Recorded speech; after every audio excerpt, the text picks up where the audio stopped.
Well, welcome back to Vets4Vets, you guys and gals.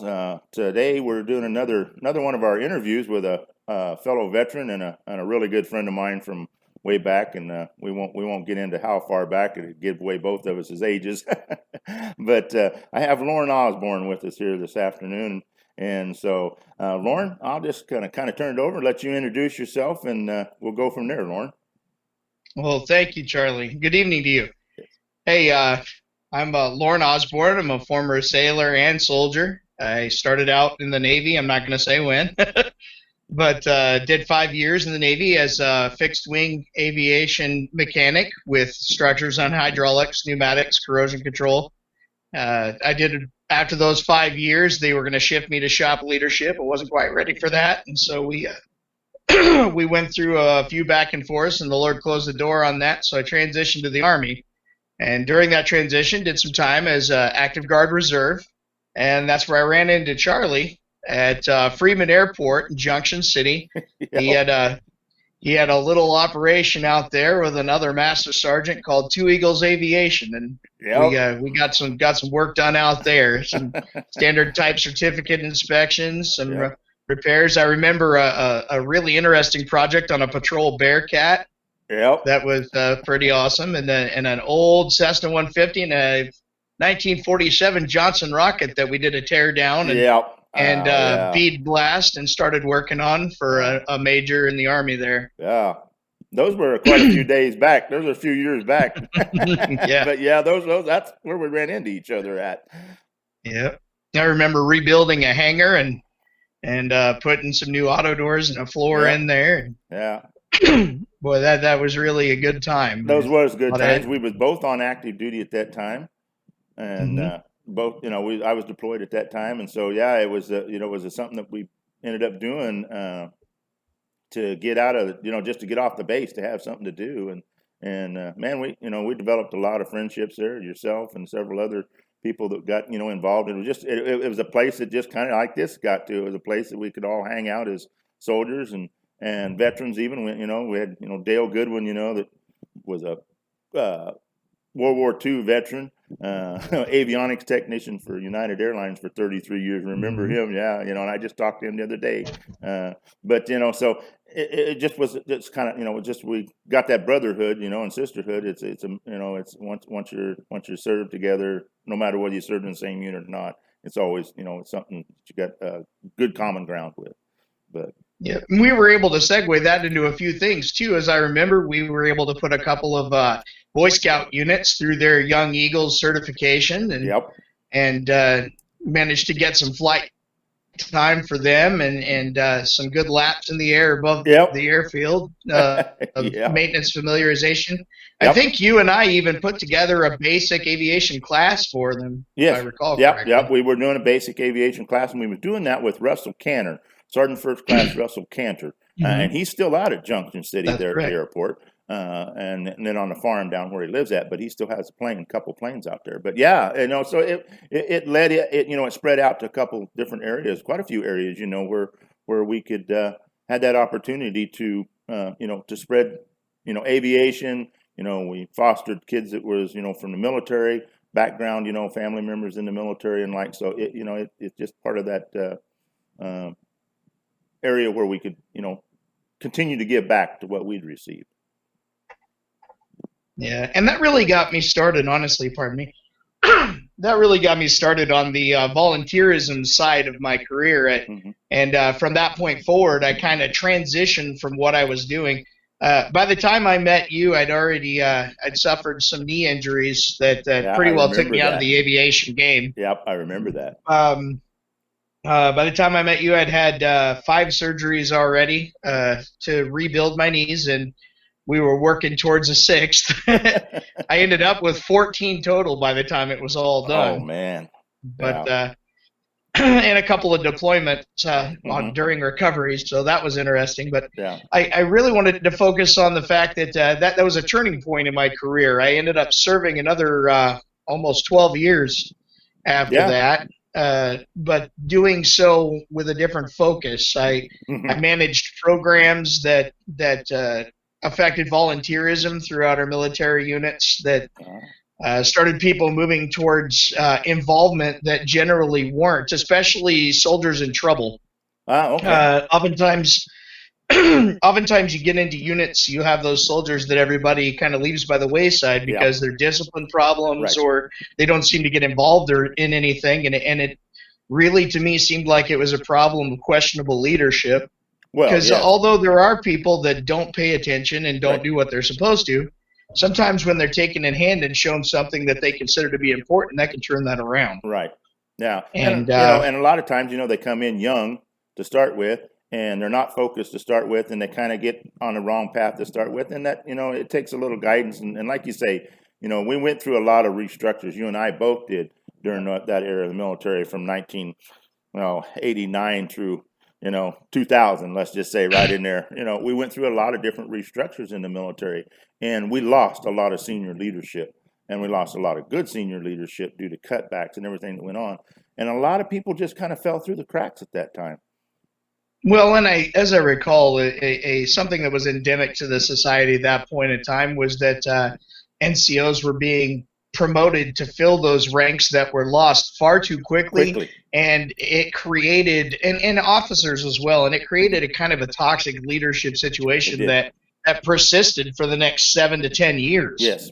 Yes. And I indeed, think they're still weeding out some. Yes, I was some going at to say the colonel level and senior NCO level. NCO level. Yeah, I know you was we talked about that. Even back then, what we were seeing happening in our leadership and how it was doing. And and that followed me all the way through till I done my retirement after another 5.5 years on active duty there. On mobilized active duty with the reserve unit. And so yeah, it did. It left us with a pretty big gaping hole that had to fill. But right. So what my idea was at that point in time was I was during recovery, of course, from my fifth knee surgery or sixth, one of the two, and I was working in case management at Irwin Army Community Hospital as a HIPAA certified case assistant. I transported medical records, worked with case management up there, helped with treatment plans, et cetera, and became a part of something that several other NCOs had started and I got really into called Operation North Pole. And that was the Christmas drive that kind of mirrors the Marines' Toys for Tots, but it takes it a step further in that it assembles lists of service members and reserve service members and families in the neighborhood that don't have the wherewithal to create a good Christmas. Right. And don't really have the ability to connect a positive experience for their families with Christmas. So it wasn't just about the presents. It was about Christmas dinners. It was about food drives, liaison meetings and functions that got them together and almost kind of made a support or readiness group out of people that wouldn't normally be part of a family readiness group. I was going to say, yeah, it sounded to me like, and I remember when you were doing that, because at that time I was pretty heavily involved in the FRG, the Family Readiness Group for the unit. Matter of fact, my ex-wife now, but my wife at the time was the FRG leader one of the FRG leaders for the unit. So yeah, that was really cool because coming from a reserve unit at that time and on mobilization, there was tremendous amount of lost family members in the sense, their husbands had been reservists for so long, and then coming back onto active duty status and mobilization, then the families transited with them because a lot of us was only going to be mobilized for 6 months to 12 months and ended up turning into 5 years and 6 years before the mobilization project was done. Well, and at that point in time, we were just walking into the surge. Yes. The initial incursions into Mosul had already been functioned and everything. We were starting to build our personnel up in the middle in Iraq and definitely at CAF and Bagram airfields in Afghanistan. And we were starting to do pushes out into the Helmand province and stuff. So at that time, we were really increasing personnel greatly, especially our use of the National Guard and reservists as deployers instead of home support. And so it did leave a lot of families in the gap wondering exactly how this thing functioned, because the last time their husbands or wives were active duty was 10 years ago. Yeah, and I think something so that everybody that's watching this will understand is you and I were at Fort Riley, Kansas, in Yes. Manhattan, and you were there at an Army, and I was with 75th Division with ACRC unit with an Army Reserve unit there. But the thing of it is that was a MOB point. That was a MOB station. Yes. That's where Army Reserve and Air National Guard and everybody came through and that was their last station before deploying to Iraq, right? And so Yep. we were in the midst of the last end of everybody going out of country, and so we were seeing both the soldiers and the families prior to full deployment on over into a combat area. Yep. And we were watching walkouts and comebacks also. Yes. We had, if I remember correctly, while I was working up there at Irwin, we stood up the strategic, it was the SRP site, strategic repositioning or something like that, where we were creating a one-stop shop for soldiers to walk through. And as I recall, we had a couple of Sailor and Marine units come through there too that were on rapid deployment, so they didn't have their own process behind it, where they went through everything from medical pre-deployment checks through behavioral health through SR91s or SF91s, all the emergency data and wills and everything. They came through all of that.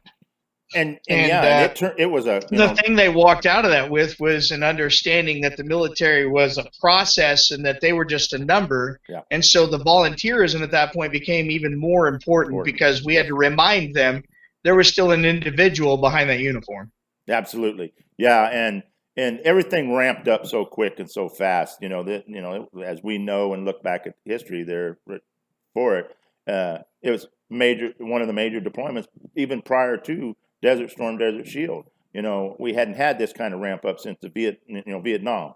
That many thousands of troops, thousands of troops, and tonnages of equipment that was going over, and especially with the Army Reserve and National Guard, and they hadn't seen that kind of ramp up. They'd seen individual unit mobilizations, but not basically statewide agencies being fully pulled in at the time. Well, and at that point in time, we were watching the birth of another kind of unit, the Maneuver Enhancement Brigade, which was taking, and BSTBs also, they were taking brigade support units and plugging them together like Legos that had formerly never worked together. They weren't part of the same brigade or anything, and basically they were assembling deployable units from all over the United States and then shipping them out within 6 months after an NTC rotation. Yeah. And so you've got guys that are trusting each other with their lives who have literally never even met before that 6 months, and they don't know who to go to for friendship, who to go to for local advice or area support or anything. At that point in time, an FRG is almost inadequate. It was inadequate. You needed an active unit that's entire purpose was to function as a buffer and liaison between that soldier and the active community around them. Right. And that's where we fostered this, is we started identifying through unit leadership soldiers who weren't quite cutting the mark and who needed additional projects. And we did everything from R&U projects where we built a trophy case for 701st Brigade Support Battalion that it was phenomenal. It was like 16 feet long and 4 tiers high and had internal lighting and framed pictures and stuff. Took us about 4 weeks to complete, but it was phenomenal. We did that. We put together 2 or 3 boot drives. Where boots were being traded out early for deployers, and the boots that were being traded out were still in excellent condition. So we sanitized those boots and deodorized them and put them together in order of size and wear, and deployed those to homeless populations in Manhattan and Junction City, and even some of them to some of the schools. JROTC units were able to receive some of the reuse and some of the old uniform surplus when we were turning over to ACUs. They were able to get a lot of our old greens and garrison caps, and it really sharpened up things around there at the same time as providing those soldiers with a a very realistic picture of what volunteerism could do to improve themselves as well as their community. Right. Yeah. Then from there, did you have a different duty station after Fort Riley? Or? After Fort Riley, what happened was I had already been kind of canned out of the aviation community because of an inability to pass a flight physical anymore. Yeah. Just a little. Yeah. Well, I feel you. And after work on my shoulders and on my knees, I got reconditioned through. I was told I had two choices. I could either exit the military or I could change my MOS to one that was primarily ground. Yeah. And I chose a logistics field because as a Chinook repairer, I was already in the spearhead of logistics there. So I went to 88 Mike, truck driving. Yep. After a brief shot over to Fort Linderwood for retraining, I went to Korea and pinned my sergeant stripes back on because as of that point in time, they had reduced me from the reserve to active duty. They reduced me to E3 in that move, man. And I was like, wow, 5-3, that's not nice. Yeah, yeah, especially if it wasn't, where it was administrative. It wasn't something you did to get done. Right, exactly. It was just a transition from active guard reserve to active duty, but I pushed through that and pinned my sergeant back on walking out of Korea. And we had served during that period of time over there when the transition of power happened and Kim Jong-il was coming in. Okay. Or was that Kim Jong-un? The guy who's in now. Yeah. Yeah.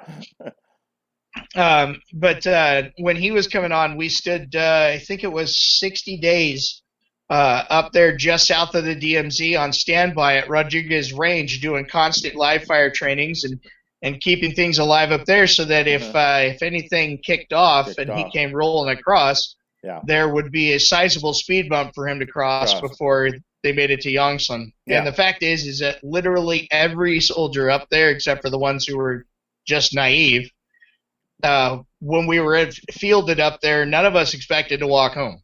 Yeah. Yeah. We expected that if something kicked off, we were done. Yeah, it was a pretty tense time. There was quite a few of us didn't know for sure. We pretty much had in mind that he was going to try to do something just out of the ability to do it, without getting political. Right. Yeah. Well, at that point in time, he was also very interested in showing everybody that his country, although small, was powerful in numbers. Yeah. Yeah. So. But to remain apolitical, we stood there for about 60 days and held that down. And then, of course, we continued our operations in Operation Full Eagle, the yearly workup and multi-service, joint service integration movements. And when I returned from Korea, I returned with a greater sense of purpose. I had gone through Soldier of the Quarter all the way up to the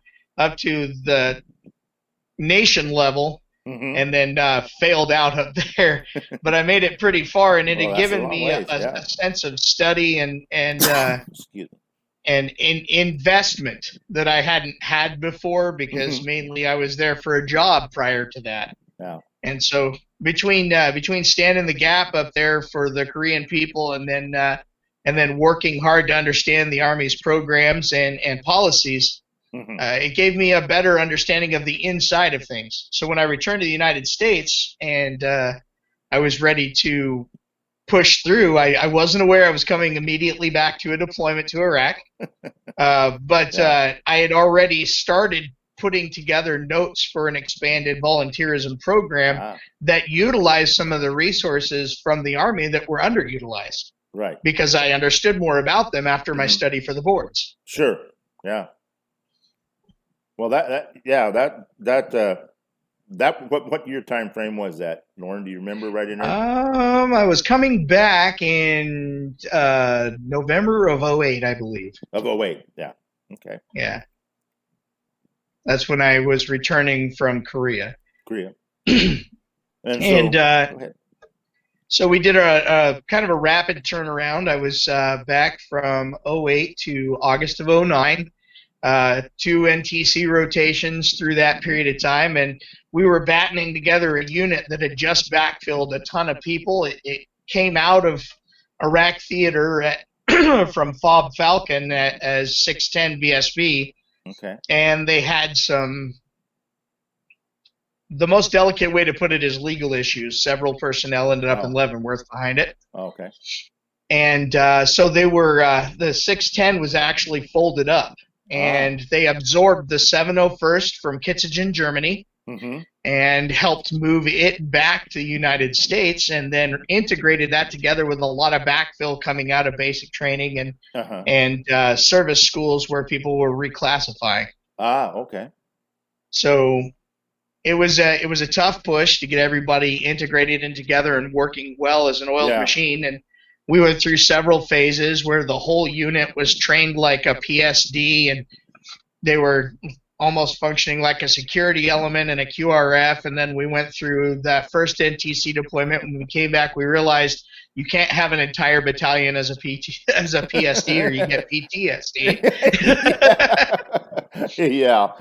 So we reorganized that, and we had some heavy lift and mobility working well together by the time we pushed out. And when we got to Iraq, I seemed to be expert at catching them, but I caught a redirect as soon as we got there. I was trained at that point in time and in the COIST program, which was pretty much brand new. It's the counterintelligence service team. So I'm not a service agent, but I worked with the electronics and tactical planning that was behind it. All right. Using mapping systems and tactical deployment maps to best utilize our forces and maintain a overhead logistical picture. Okay. All right. And through that, I also went to communications school and started serving as a communications installer and maintainer. So now I was on my third MOS. Third MOS, yeah.